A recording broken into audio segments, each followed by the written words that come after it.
Hola, ¿qué tal? Buenos días a todos o buenas tardes, dependiendo de la hora en la que vean esta entrevista. Esta entrevista es la continuación de una serie de entrevistas que con motivo de los 20 años del PROME, del Programa de Matemática Educativa, se están organizando. En esta ocasión tenemos el gusto de contar con la presencia de la doctora Rosa María Farfán, quien amablemente nos ha permitido entrar aquí a su casa, nos ha abierto las puertas de su casa para hacer una entrevista y platicar con ella sobre pues el tema principal de este ciclo de conferencias, de entrevistas, que es el origen del PROME. Le decía a la doctora Rosa María Farfán que en mi búsqueda muy primera, muy primaria de los orígenes del PROME, todos los caminos, todas las personas que yo entrevistaba me llevaban hacia ella, hacia el nombre de Rosa María Farfán. Me inquietó precisamente saber por qué era hacia ella el camino que me dirigía hacia los orígenes del PROME. Y me encuentro, claro, con la sorpresa de que precisamente la doctora Rosa María Farfán es la creadora intelectual y también no solo intelectual, sino también metió las manos para crear el programa de matemática educativa en el Poli, en línea. Doctora, muchas gracias por estar aquí. Al contrario, agradezco mucho su presencia. Gracias por la entrevista y por permitirnos entrar aquí a su casa. Para mí, sinceramente, es un placer estar con usted y verla de frente, porque cuando la veo historia, una historia que me compete, porque yo soy miembro del PROME, y una historia que me gustaría que nos develara en esta entrevista lo mucho o lo poco que se puede hacer en una entrevista como esta sobre los orígenes del PROME, el programa de matemática educativa, un programa en línea que en sus orígenes en los años 2000, en el principio del milenio, pues un programa que no se conocía absolutamente, no tenía ni siquiera la comunidad politécnica en mente crear. ¿Cómo fueron esos orígenes, doctora? Los orígenes son muy fortuitos, como sucede en muchas de las cuestiones. Resulta que en alguna ocasión fui convocada por el doctor Sánchez Inesio para hacer la revisión de un proyecto que presentaron en Físico-Matemáticas sobre matemáticas de ciertas características. Y ya en esas pláticas, posteriormente él me llama, me pide una cita.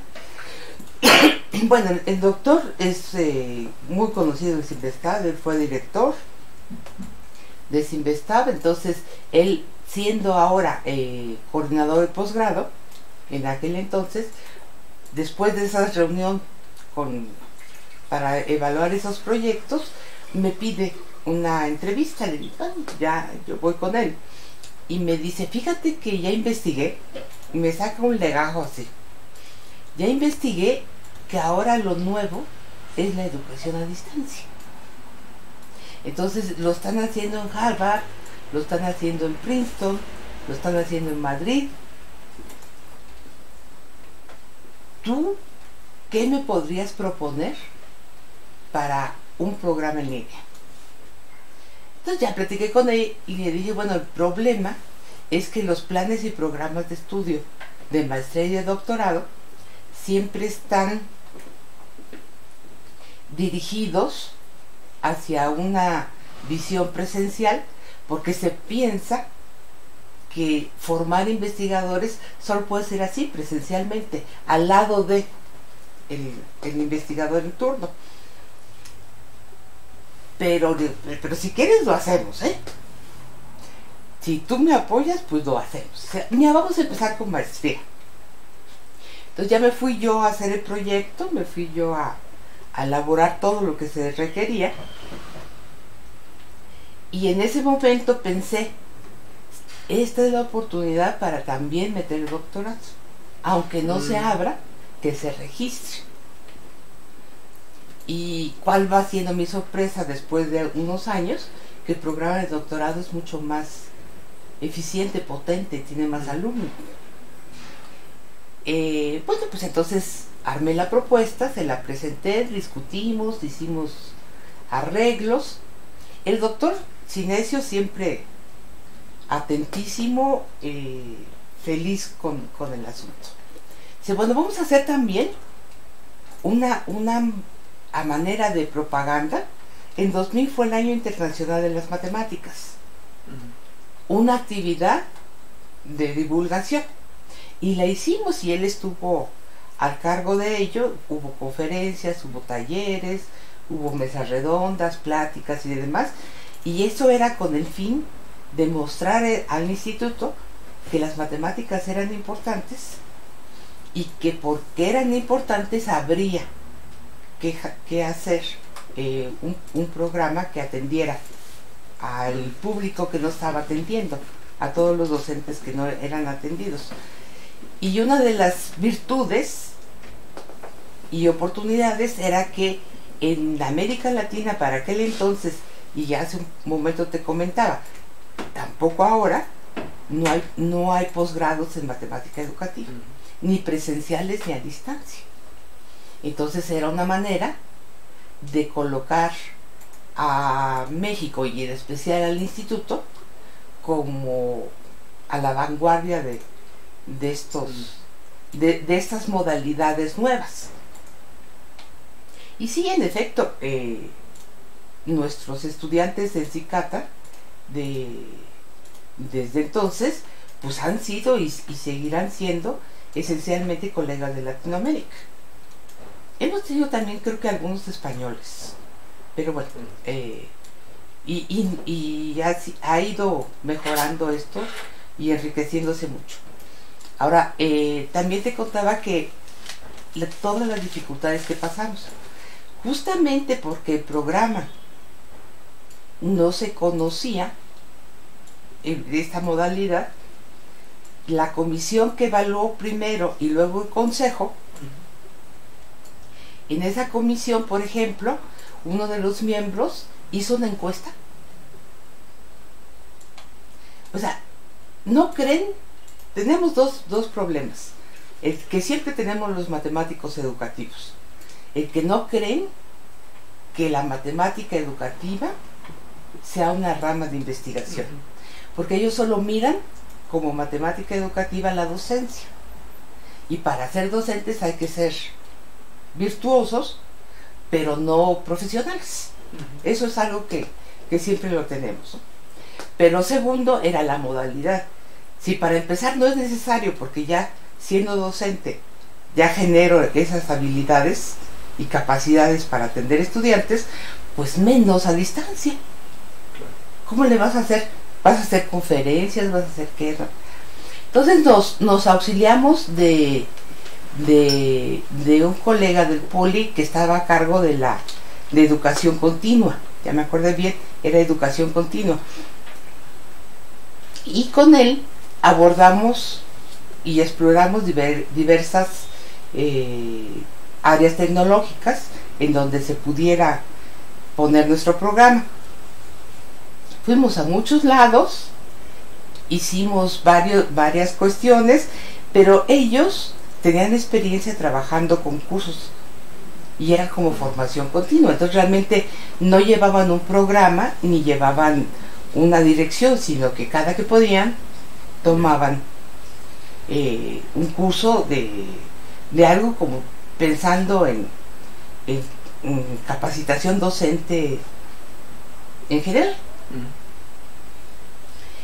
Posteriormente lo que hicimos fue ver la plataforma Blackboard, explorarla, pero es que además de que costaba mucho, porque yo había trabajado en el TEC de Monterrey en una maestría a distancia que se hacía con Blackboard. Y yo viajaba a Monterrey para dar el curso y otros quedaban en Monterrey trabajando en la plataforma. Después de eso, nos decidimos por una plataforma muy humilde pero funcional, porque Blackboard no teníamos buena señal de eso. Tomamos una muestra y vimos que no nos funcionaba bien. Entonces ya nos decidimos por Moodle, y ya con el doctor Apolo Castañeda y el doctor Javier Lezama, que fue el primer coordinador del programa, que también ahí fue un lío, porque él estaba en la Batis como profesor. Entonces cambiarle su plaza, cambiar de profesor a investigador, fue una complicación burocrática impresionante. Y en el consejo pues hubo muchas discusiones. En general la lucha fue fuerte. Afortunadamente teníamos de nuestro lado, y de hecho él impulsaba la propuesta dentro del instituto, al doctor Sinesio y también al doctor Guerra. Así es que pues teníamos apoyo de. Y pues así avanzamos, y nuestro primer coordinador fue Javier Lezama, sin él tener todavía la plaza colocada. El cambio de plaza realmente lo que hacía era desdoblarse en 2, 3, 4 para asumir el reto. Yo, por ser personal de tiempo completo del CIMBESTAB, no podía ser coordinadora. Él sí, y entonces pues él lo hacía.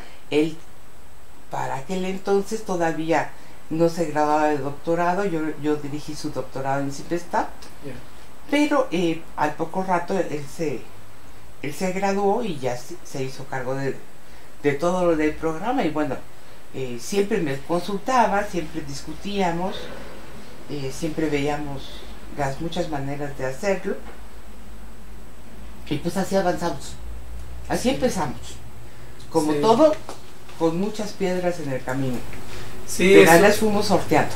Sí, supongo que la transición de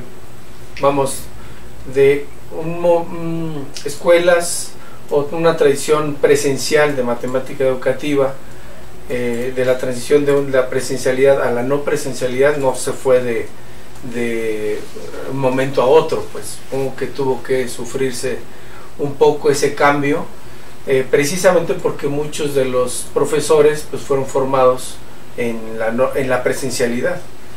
Solo como una nota aclaratoria, para los que vean la entrevista y no estén familiarizados con el Politécnico y el CIMBESTAB, la doctora Farfán trabaja en un centro, de hecho es el centro más reconocido en investigación aquí en México, en el Departamento de Matemática Educativa, y ella desde fuera impulsó la creación del programa de matemática educativa hacia el Politécnico. Y en estos primeros momentos que se empieza a gestar ya el programa, el 31 de agosto, lo he comentado en varias ocasiones, oficialmente se da el banderazo para el programa. Es el día que sale en la Gaceta Oficial. Así es. Antes, por supuesto, hubo muchas discusiones académicas y administrativas que tuvieron que hacerse para la pertinencia de la creación, pero hablemos de estos primeros momentos. Usted me acaba de comentar que el doctor Javier Lezama fue su estudiante, pero él estaba en el CIMBESTAB. Su primer estudiante, me decía hace un momento fuera de línea, fuera de cámaras, que fue Gustavo, el doctor Gustavo Martínez, pero que no fue directamente, digamos, un estudiante que haya estudiado en línea como ahora lo hacemos. Fue realmente presencial, aunque en un programa en línea, vaya. Pues sí, porque él estaba en la Ciudad de México, y pues yo también. Él había hecho la maestría conmigo en CIMBESTAB, y requeríamos, por esto de que el programa no era reconocido, mostrar frutos rápidamente. Entonces, de hecho, el doctor Gustavo Martínez se graduó en menos tiempo que otros. Ya. Fue él De los primeros, junto con Gisela. Él fue el primero. El primero. Después fue Gisela y Apolo. Yo ya no me recuerdo el orden. Apolo nos decía en la entrevista pasada que fue el tercero él. Entonces Sí. la segunda fue Sí. Gisela. Y había que hacerlo así para que precisamente el programa tuviera esos resultados Se pronto. exhibieran frutos, sí, claro. Claro, De su pertinencia. así es. Y el impacto del programa hacia fuera de México se empezó a dar a los pocos años, supongo, porque platicábamos de los primeros estudiantes ya extranjeros que se graduaron ya en el programa. Por ejemplo, mencionaba usted Cecilia Crespo, Jorge Ávila, Eduardo Carrasco, Cecilia Crespo de Argentina y los últimos dos de Chile, que a los pocos, de hecho al año, si no mal recuerdo, se gradúan ya estando en el programa ellos inscritos. Sí, claro. Esa es una de las cuestiones que nosotros explotamos como logros de pertinencia del programa, porque en América Latina no lo hay. Entonces, en aquel entonces era una demanda muy vivida por nuestros colegas, que los veíamos en Renme y ellos nos solicitaban: ¿cómo le hacemos para hacer un doctorado? ¿En dónde lo hacemos? ¿Cómo vamos? Entonces nuestros colegas, digamos que es el encadenamiento de varias acciones. Renme Clame, que por un lado es una comunidad latinoamericana que intenta hacer que lo que enseñemos en el aula sea producto de la investigación, y en eso se está trabajando y formando investigadores, y otra que es el CICATA, digamos, y también tenemos la revista Relime. Entonces son varias acciones que se concatenan para generar una escuela latinoamericana de matemática educativa, en donde hay colegas que se gradúan de maestría y de doctorado justo en CICATA, cuando en sus países no los hay. Claro. Sí, hay como puntos de intersección interesantes que tiene el PROME junto con estos eventos académicos como la Relme, el Clame o incluso la Relime, porque muchos de nuestros estudiantes buscan a esa revista para publicar sus artículos. Sí, claro. Es conocido en ese sentido, el PROME es conocido también por medio de otras vías, claro, que se generan desde el CIMBESTAB, desde donde usted trabaja. Doctora, ¿cómo fueron sus primeras experiencias ya en el ámbito en línea? Yo entiendo que usted da clases de posgrado de manera presencial, pero en aquel momento cuando se atreve a dar un paso en una modalidad distinta, supongo que el cambio también fue algo distinto para usted. Pues, ¿cómo fueron sus primeras clases en línea? Entiendo que Gustavo era presencial, pero de alguna manera tenía que también promover la parte en línea. Sí, claro. Pues con Moodle, tanto Apolo como Javier le pusieron mucho trabajo, y la plataforma llega, pero digamos que con lo básico. Entonces ya empiezan a poner chats. En aquel entonces los chats no se usaban. Empieza a poner chats, empieza a poner páginas de cursos, de material, empieza también a hacer nosotros trabajamos mucho con estudios epistemológicos, entonces vemos obras originales. Entonces él hace un receptáculo de muchas obras originales, de Newton, de Leibniz, de Euler, etcétera. Se las consigue de algún lado y ahí las pone para que nuestros estudiantes la trabajen. Además de por supuesto, Relime es un material de consulta y de trabajo en los cursos, que siempre está presente. Sí. Bueno, hemos transitado brevemente, claro, en la parte histórica del programa. Pero ahora me gustaría saber su opinión, algo que también he platicado con Javier y con Apolo sobre el futuro del PROME. Ustedes como creadores, como iniciadores de este proyecto, y estamos a 20 años ya de su creación de manera ininterrumpida. Ahora el programa está consolidado, está, por lo menos el de maestría, pertenece al PNPC. ¿Qué retos y oportunidades le ve usted al PROME, vista desde ahora ya, desde un lugar más lejano, donde se encuentra usted? Ya no participa directamente en el programa, pero desde su visión, ahora lo que conoce del programa, ¿qué retos y oportunidades le ve a este programa en línea? Bueno, yo siempre dispuesta a colaborar con ese proyecto. Es un proyecto creación mía, pues, donde tuve que hacerme de varias alianzas para poderlo llevar adelante. Y pues por supuesto me siento totalmente responsable de él y muy satisfecha de lo que han logrado. Yo creo que si ya 20 años duró, ya se quedó. Porque una de las cosas importantes es que en el instituto no hay ningún posgrado de matemática educativa presencial. Así es. Solo lo hay en línea. De modo que matemática educativa dentro del instituto es un grupo consolidado de impacto latinoamericano. O sea, es pues yo diría una de las joyitas del instituto, y que ha durado todos estos 20 años. Pues yo lo que creo es que las oportunidades son muy grandes y ya toca a los que... Eso es muy importante. Uno empieza, pero uno tiene un grupo cuando hay quienes están dispuestos a seguir y a proponer y a agrandar y a fortalecer. Entonces ustedes se suben en mis hombros. Aprovechen eso.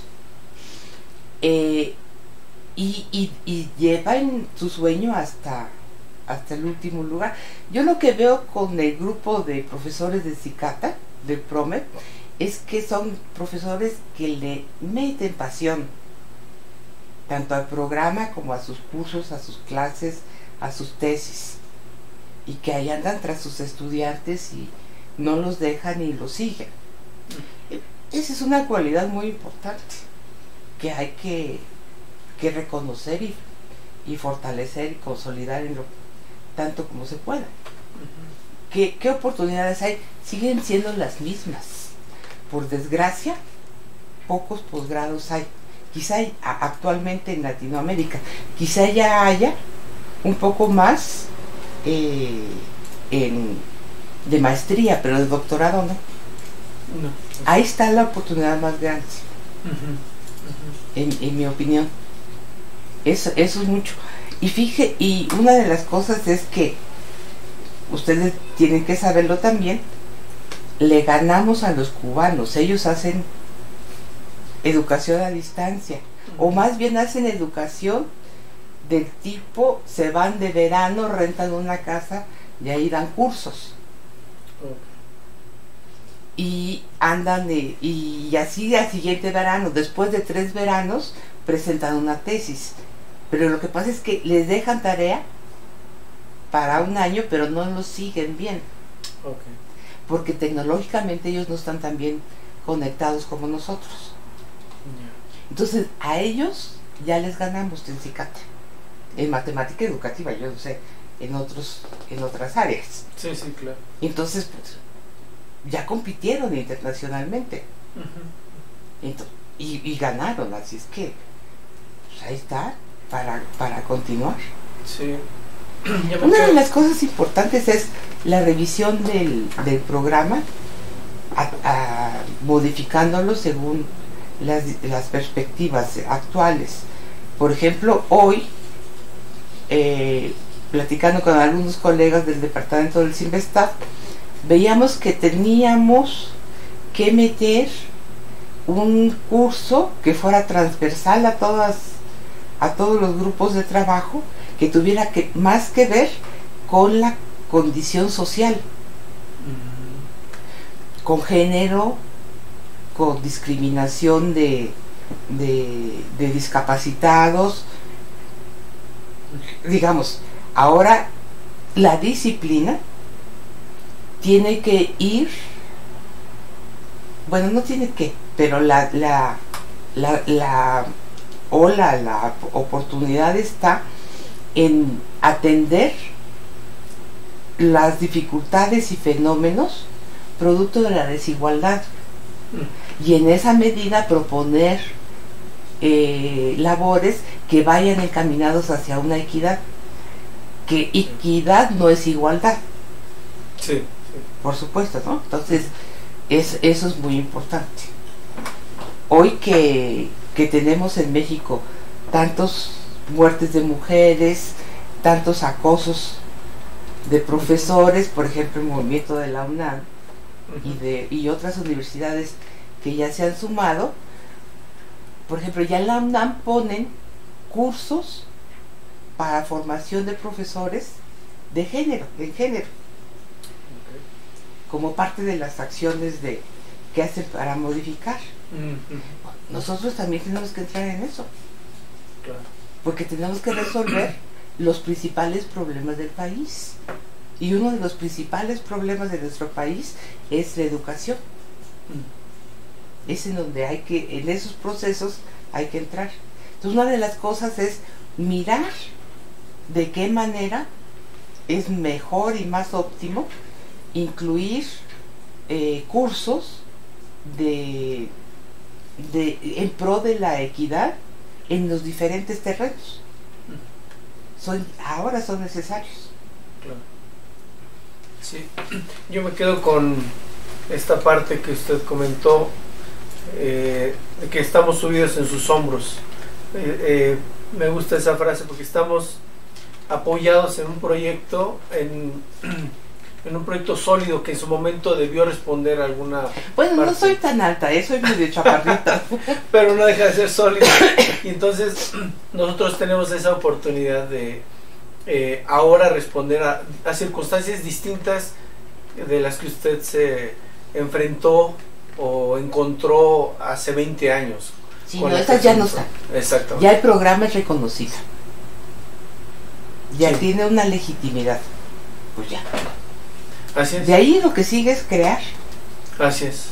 Sí, nos deja una responsabilidad grande, porque como lo he estado comentando en las distintas entrevistas, me siento identificado con el programa. Precisamente una de las inquietudes o de mis inquietudes fue rastrearlos a ustedes, los creadores, y saber precisamente, sentir esa pasión, porque debieron tener pasión, Claro. tiempo, pasión y ganas de hacerlo en un proyecto que seguramente hace 20 años no se imaginaban que íbamos a estar. Nadie ahora. lo imaginaba. Las mismas personas del instituto no lo concebían. Era difícil saberlo, sí. Es así, ¿cómo crees que alguien va a aprender a distancia? Sí, es cierto. Ahora nos encontramos con estigmas más o menos parecidos, aunque un poco distintos. Ya han aceptado que en línea o a distancia se pueden formar, y se pueden formar personas de posgrado, pues. Claro. Y en una disciplina tan sólida como ahora lo es educación matemática. Claro. Pues Princeton, Harvard, Madrid ya tienen programas en línea de posgrado. Así es. Ahora la competencia está ahí. Así es. Y en Latinoamérica creo que tenemos una responsabilidad grande, porque muchos de nuestros estudiantes son de ahí, e incluso pretenden replicar la experiencia que se tuvo o que se tiene aquí en el PROME en sus propios países. Eso es importante, que ustedes les apoyen. Sí. Que los asesoren bien, para que ellos empiecen ya con un camino avanzado. Claro. Doctora, pues le agradezco mucho su tiempo, su disposición a platicar con nosotros. No sé si usted quiere decir algo más, algo que no le he preguntado. Pues mis felicitaciones por estos 20 años. Me congratulo, me da mucho gusto Les deseo lo mejor y cuenten con mi apoyo siempre, incondicional. Muchas gracias, doctora, y gracias por su tiempo nuevamente y por aquella decisión que tomó en algún momento para que este programa se hiciera realidad. Sin esa decisión, muchos de nosotros que estamos aquí actualmente trabajando en el PROME tendríamos otra historia que contar, muy distinta de la que ahora estamos contando. Claro. Muchas gracias, doctora, Bueno, por todo. al contrario. Gracias a todos ustedes por la paciencia, por escuchar esta interesante entrevista. Nos vemos en la siguiente.